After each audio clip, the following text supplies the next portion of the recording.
जो लास्ट जो 10th वाला पार्ट है इसमें आपको this is equal to this is equal to this ऐसे प्रूव करना है, यानी तीन जो आपके पास एक्सप्रेशन है तीनों को इक्वल प्रूव करना है। तो ऐसे में लेफ्ट साइड और राइट साइड नहीं होती क्योंकि 3 साइड्स है ना, तो हम इनको 1 2 3 पार्ट्स को नेम से देते हैं। ठीक है, अब पहले हम फर्स्ट पार्ट को सॉल्व करेंगे।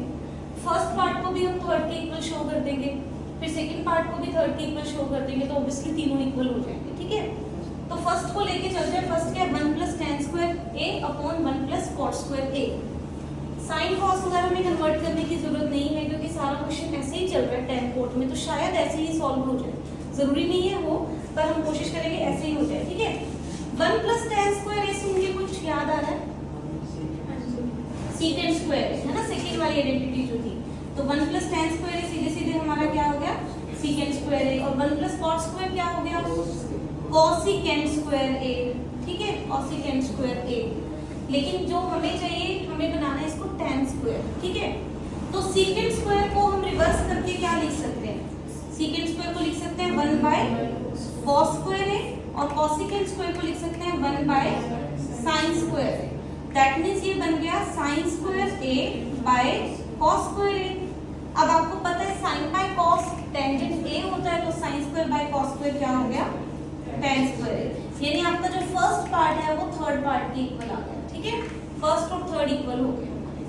आगे समझ में, अब यहाँ देखो कौन सी आइडेंटिटी यूज हुई है, यहाँ पे ये आपकी दो आइडेंटिटीज यूज हुई है। कौन सी यूजिंग, एक तो आपने 1 + tan स्क्वायर a को किसके इक्वल किया है secant स्क्वायर a के इक्वल यूज किया है, और 1 + cot स्क्वायर a को आपने cosecant स्क्वायर a ये यूज किया आपने। ठीक है, फिर यहाँ की आइडेंटिटी यूज हुई है, जब आपने इसको tan स्क्वायर a बनाया तब आपने यूज किया है कि sin a by cos a जो होता है that is always equals to tangent a। ठीक है, ये आपने यूज किया। तो ये अभी हाफ ऑफ द क्वेश्चन हो गया। नेक्स्ट हाफ पे चलते हैं, सेकंड वाला पार्ट उठाते हैं यहाँ से। सेकंड आपको क्या दिया हुआ है, ब्रैकेट के अंदर है 1 - tan a upon 1 - cot a और होल स्क्वायर। ठीक है, अब इसको भी मैं साइन कॉस में कन्वर्ट नहीं कर रही हूँ क्योंकि अल्टीमेटली तो हमें tan में ही आना है, तो tan में ही चेंज कर लेते हैं।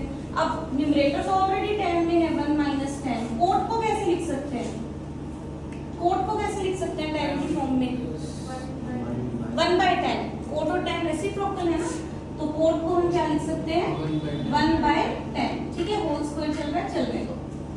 अब वही बात हो गई कि न्यूमरेटर में तो दोनों टर्म चलो 1 - tan है, डिनोमिनेटर में दो टर्म्स में फ्रैक्शन भी आ गया, एलसीएम लेना पड़ेगा आपको। ठीक है, तो आपका न्यूमरेटर तो ऐसे ही चलेगा 1 - tan a, डिनोमिनेटर में tan a एलसीएम हो गया, तो ये tan a यहाँ मल्टीप्लाई हो जाएगा tan a - 1। ठीक है, अब जब डिनोमिनेटर ऐसे फ्रैक्शन में होता है तो इसको हम यहाँ पे रिवर्स करके लगाते हैं साथ में। ठीक है, तो इस ब्रैकेट के अंदर 1 - tan a तो है ही ऑलरेडी, उसके साथ इसको रिवर्स करोगे तो tan a upon tan a - 1। Okay, whole square. अब मुझे ये बताओ 1 - tan a और tan a - 1 कट हो सकते हैं एक दूसरे से, हो सकते हैं। क्या आएगा कट करके, क्या आएगा कट करके tan a a minus b को b माइनस a से कट करते हैं तो क्या आता है 1।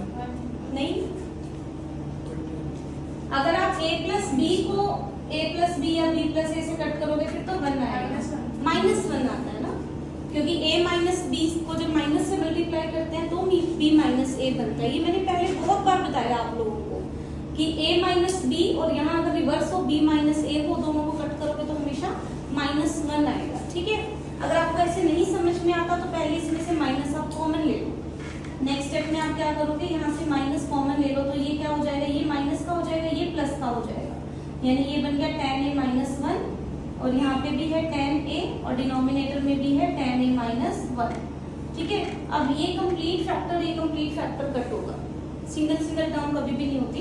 अब क्योंकि अब हमें क्या करना है, -tan a रह गया और उसका स्क्वायर करना है, तो आपको सबको पता है कि जब हम माइनस का स्क्वायर करते हैं तो माइनस आपका प्लस में कन्वर्ट हो जाता है, वैनिश, और tan a का स्क्वायर करोगे तो वो क्या आएगा tan स्क्वायर a। ठीक है, दैट मींस आपका सेकंड पार्ट जो है वो भी थर्ड पार्ट के इक्वल हो गया, सेकंड और थर्ड भी इक्वल हो गए, तो लास्ट में आप ये लिखोगे hence first is equal to second equals to third, that means तीनों पार्ट इक्वल हो गए। ओके